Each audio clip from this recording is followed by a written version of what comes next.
Joining me here with me today are the Criminal Justice Bureau Chief Samuel Park and our Financial Crimes Division Chief Scott Peter, as well as from the Department of Health and Human Services Inspector General Tracy Sampson and Bureau Director of Public Assistance Projects Porter Chief for joining us here today. For nearly 2 years, my office has been investigating a legislative grant for the development of a health park complex in Clare County.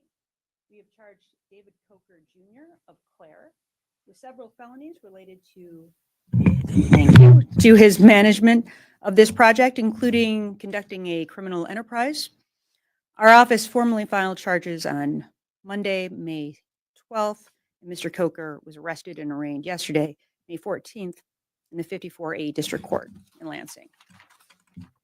The matter came to our attention as a referral in August of 2023 from the Department of Health and Human Services Office of Inspector General, following concerns brought to DHHS by state legislators warning of potential misconduct in several things: how the grant was secured, that the project manager and grant recipient David Coker had previously worked for once Speaker Jason Wentworth, who led the House of Representatives when the project was funded, that a current state representative, Tom Kuntz, who succeeded Jason Wentworth, owned the land purchased for the development of this project, and that a man named Anthony DeMasi had become involved in the health park project, despite DeMasi having served years in prison after he was convicted in 2010 on federal fraud charges. Our investigation did not establish criminal wrongdoing in this matter by Anthony DeMasi, Representative Kuntz, or former Speaker Wentworth, who were all cooperative in this investigation. By the time this matter came to us, the Department of Health and Human Services had already issued a stop work order to Coker and his organization. And since that date, in May of 2023, no work nor further funding have continued. David Coker was, by the time the fiscal year 2023 state budget was signed into law, a former legislative staffer of State Representative Jason Wentworth, having been employed at the House of Representatives in 2019 and in 2020. The legislative earmark was meant to accomplish the construction of a large healthcare complex described as a community health campus pilot project in Clare County to be developed by a nonprofit entity and consist of an integrated wellness facility that includes mental, physical, and behavioral health components, including, but not limited to, the ability to host tournaments and as many of the following services as possible: rehabilitation, optical, dental, primary care, urgent care, chiropractic, childcare, walking or running track, and multiple mixed-use courts. This campus was additionally supposed to include, at a minimum, indoor aquatics, gymnasium, and workout facilities, all in the same facility. As eventually signed into law in Section 1996 of the 2022 Public Act 166, this was intended to be a massive development, one that would deliver significant community need in this part of central Michigan, but also one that would require much to manage and see through all the way to fruition. And it would appear to be an inherently well-intentioned idea. However, in the hands of David Coker, it would never come to be. Upon being signed into law, the administration of this grant was assigned to the Michigan Department of Health and Human Services, who would soon receive a proposal from David Coker. Coker had established a nonprofit organization in the name of Complete Health Park in June of 2022, just 1 month before the budget bill was passed into law. In October, on behalf of the nonprofit, Coker submitted a grant proposal to MDHHS, establishing himself as the point of contact for the administrative agency assigned the grant. As required by law, he recruited community members Len Wixon, Terrence Powell, and Alex Stem to serve as the organization's board of Directors, and they met formally for the first time on October 30th. That same day, the Board of Directors voted to authorize Coker to open bank accounts and engage in financial transactions on behalf of the nonprofit that, again, he created for the express purpose of effectuating this single legislative grant. We believe this board effectively operated as a rubber stamp for Coker's later invoicing. Now, another entity, this one notably not a nonprofit, but a business, soon entered into the scene. And on November 2nd, the Board of Directors voted to approve a contract with the independent contractor IW Consulting to manage the development of the healthcare park. IW Consulting is a business establishment that was established in 2020 by David Coker, both the owner and registered agent, and through which Coker would bill the nonprofit Complete Health Park ostensibly for consulting and project management services. Having secured financial authority over the nonprofit Complete Health Park and locked in a contract between his personal business and the nonprofit he created and controlled, Coker would soon formalize receipt of the state grant. Without ever disclosing to MDHHS his ownership of IW Consulting or that he would be receiving grant funds through this arrangement, David Coker signed the formal grant agreement on December 15th, 2022, as the representative of the nonprofit Complete Health Park. 4 days later, on behalf of Complete Health Park, Coker then submitted to MDHHS a financial status report seeking disbursement of more than $9 million in grant funds for, among other things, the $3.5 million to purchase the land upon which the health park was intended to be built, and $820,000 listed as other expenses. These other expenses were in fact meant to cover 2 invoices from Coker's IW Consulting. On January 9th of 2023, $9.9 million was disbursed by the state agency grant administrator and deposited into a Complete Health Park bank account controlled by Coker. That same day, the other expenses in the sum of $820,632 was transferred by Coker from the Complete Health Park account to his IW Consulting account. We allege by our charges today that these invoices were fulfilled fraudulently for Coker having not disclosed his financial ties to the business and were only approved because Coker was both the agent of IW Consulting, authorizing the invoices, and the financial agent of CHP, approving the expenses to fulfill his invoices. We allege Coker represented these expenses to MDHHS to seek dispersal of the state-appropriated earmark funds without disclosing his financial relationship to IW Consulting, and that failure to make that disclosure violated conflict of interest stipulations pertaining to the grant and constitutes fraud.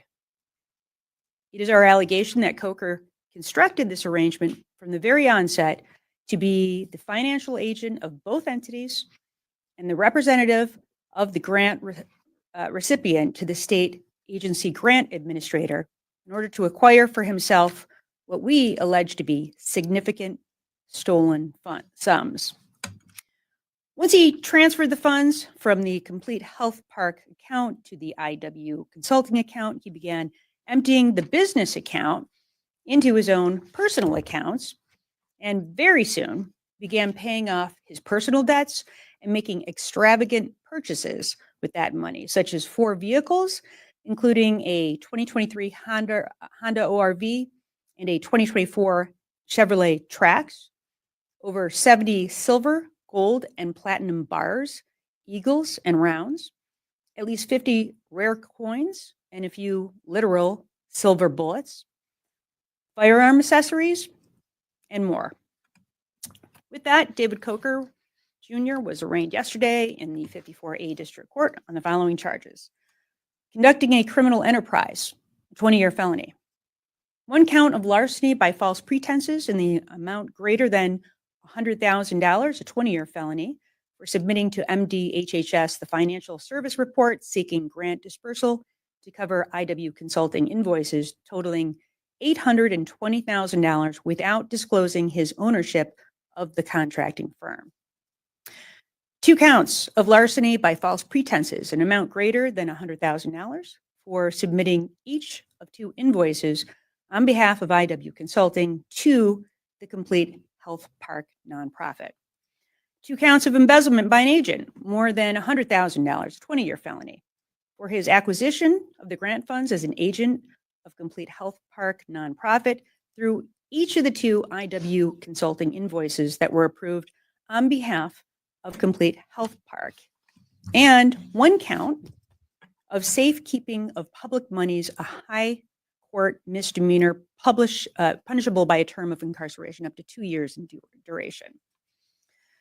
Contrary to a typical grant-making process where funding goes in search of a project, this occurred really in reverse, where the project was developed and set out in search of funding. Ultimately, Coker's funding solution was the creation of this legislative earmark into the state budget. These types of state earmark expenditures were, until recently, unfortunately, very common in every modern state of Michigan budget. Last term requests for everything from new fire trucks to local infrastructure projects to grants for privately owned community resources or non-governmental organizations were cloaked in secrecy, which made grants to nonprofits in their infancy or organizations with uncertain ownership or stakeholder pedigrees accessible to potential bad actors seeking to take advantage of this process. Now, I'd like to be clear, the vast majority of projects that are funded through our state appropriations process support valuable, much needed programming in our communities. And I've traveled the state visiting with grant recipients from all over, many folks involved in the opioid settlements who have been grant recipients. Just recently, some food banks, some nonprofit healthcare organizations that I just met with. And some of them are some incredibly, truly terrific organizations that exist in large part due to governmental funding, both state and federal. And they do great work. Like them, my office too benefits from this type of appropriation through the federal government, funding everything from our healthcare fraud division, which investigates Medicaid fraud, to our Operation Survivor Justice Program, which works to return cold case sexual assault defendants back to Michigan to face charges. Like those organizations all throughout the state, we know what a traditional grant process looks like, and we know that the old Michigan system was not that. Fortunately, and likely in response to the dogged reporting by, frankly, many of you in this room, last term, the Quadrant and State Budget Office came together to improve this process and enact much needed guardrails to improve transparency. And the State Budget Office now requires every legislative grant request to have a named sponsor, which is made public in the first few months following the start of the fiscal year. And then I believe Speaker Hall took it another step further by publishing all House requests in a publicly available website. Now, while my department is still actively investigating 2 other high-profile cases stemming from the old process, I'm very encouraged by these actions to bring more sunshine into the appropriations process and to support any further guardrails the legislature sees fit to prevent fraudsters from stealing our hardworking tax dollars. It's incumbent upon all of us in government to act as responsible stewards of the state treasury. And with that, I'll open it up to questions.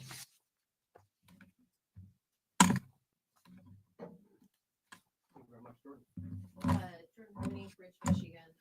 Attorney General Nessel, are you disappointed at all in how DHHS handled this on this side of things? I mean, the feasibility study that was produced by Anthony DeMasi is a known felon. It does mention IW Consulting. It's state documents pretty easily available, readily confirm that Coker is a registered agent. Do you think DHHS should have been more proactive in catching this on the front end? I would say that there are certain types of items that I think it would be really important for any of the agencies that are administering the grants to have in advance of the money, being conveyed.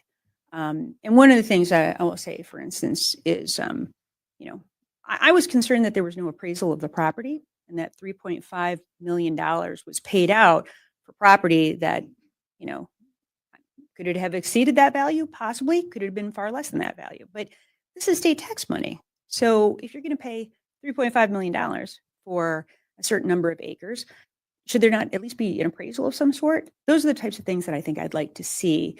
And what is, I think, different about this particular process than what I have seen in many, many other MDHHS grants.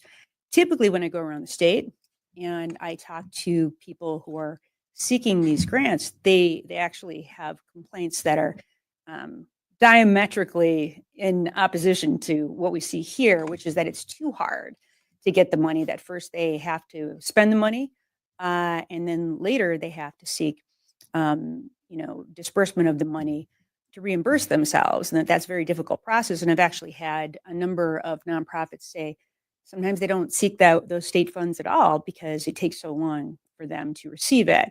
So obviously there has to be a happy medium here where you're not just giving, over $9 million up front and having very, very little information about how that money is going to be spent. So, my hope is that, first of all, these guys did such an incredible investigation. I mean, I think it should be noted the hard work that they put in to find out what happened. And my hope is that there are going to be improvements made to the system based on some of the failures that we saw here. But I will say, with the vast majority of projects, this is not this is unusual, I would say. Kyle Malin from MERS News. Attorney General, is there any proof at all that Mr. Coker did anything to advance the project at all to get this health park rolling? No. I mean, we know that there was other monies that were paid out, and that money specifically, I would say, the total program expenses were $9,900,041.89. I'm sorry, $9,941,089.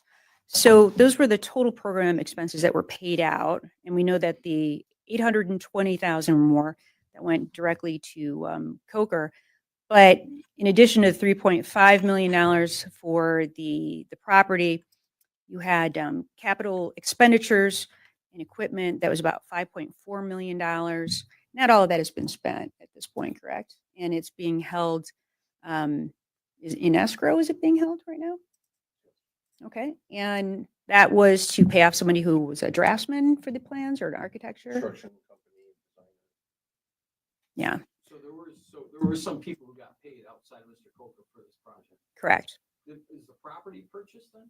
The property's purchased, yes. And who owns the property? Well, Complete Health Park. LLC. Did you say a lawmaker came to DHHS with concerns about this? yes, that's right. One of the concerns that was brought to the to DHHS about how this was being handled was a senator, and that was, sorry, not Senator Houck. Yes, that's right. Senator Houck came to the department and indicated that he had concerns about the project and the way it was being handled. And that was part of the genesis of the investigation, correct? Yeah.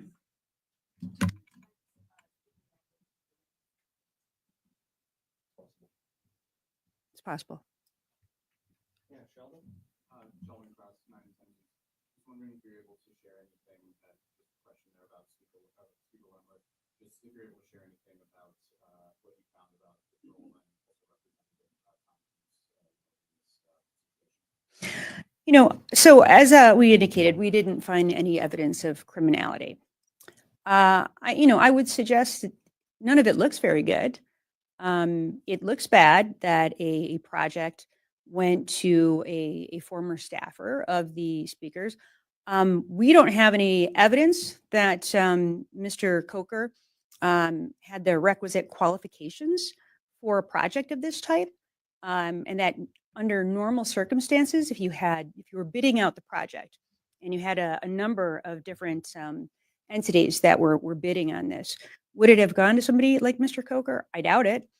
But that's the way that unfortunately oftentimes things have been done in Lansing, where it's more about who you know than what your expertise is or your experience or your ability to carry out that project. Now, that's not always the case, of course. And we have many, as I indicated, we have many great organizations that receive state money and do a very good job with that money and fulfill the purposes of those grants. But clearly that wasn't done here. I have grave concerns, again, not from a criminality perspective. And I will say that Representative Coons was, cooperative with the investigation. But, I don't believe there's any way that this project, as it's described in the grant, could possibly have been completed with the $25 million that was appropriated. What would that mean? To me, likely that Mr. Coker would be going back to the state legislature to request more earmarks, to request more money to complete this project. And who might have been one of those people that he would have asked to sponsor such an earmark? Possibly Representative Coons, who had just gotten paid $3.5 million for his property. Now, is that illegal? No, it's not. Does it raise red flags? Is it ethically concerning? I would suggest yes. Kyle Millennium from Merce. Did you guys get any assessment on how much that property was really worth?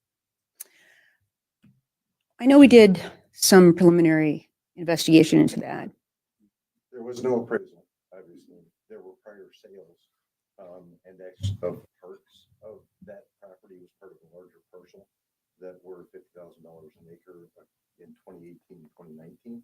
So the gap from there with a reasonable level of appreciation. So it wasn't grossly out of line with what the property had sold for before.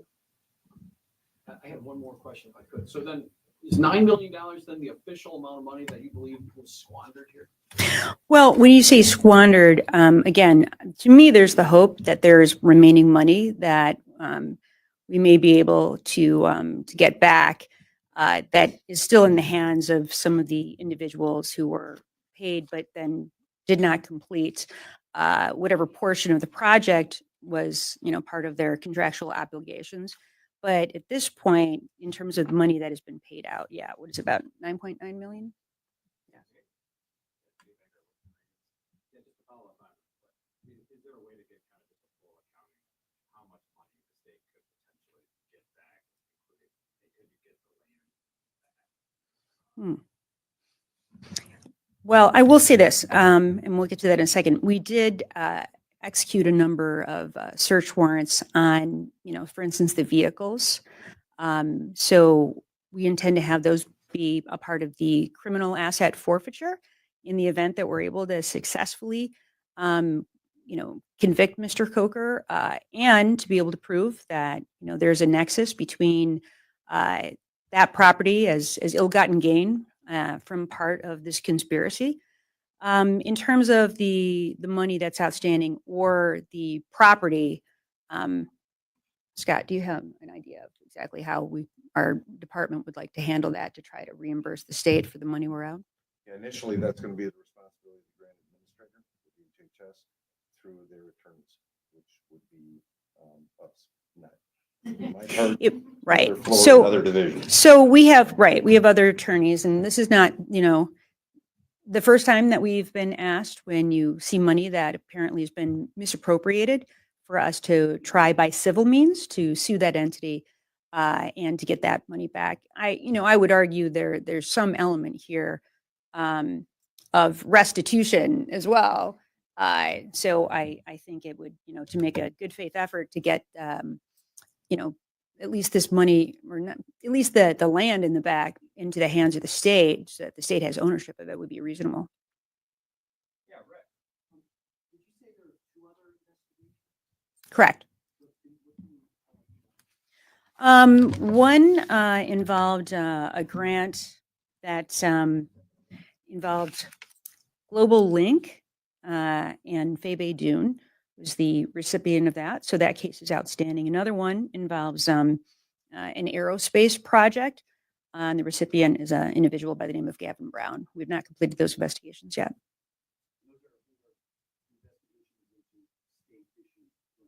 Correct.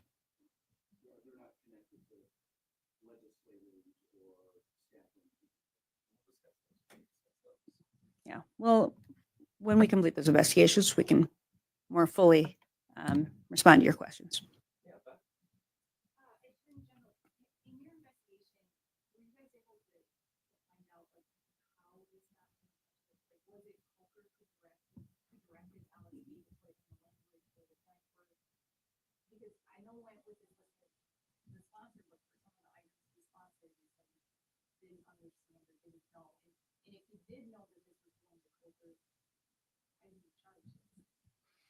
Well, I don't know that we're going to be able to answer those questions here at this presser here today. Hopefully, that'll be information that's more fully disclosed during the course of a preliminary exam or possibly a trial.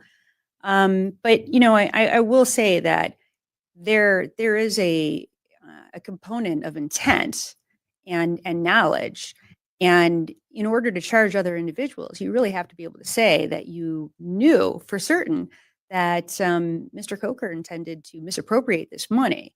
And if there is some sort of good faith effort to provide the grant with the hope and the understanding and the expectation that the grant will be fulfilled and that this health park will be completed, then it's not a crime.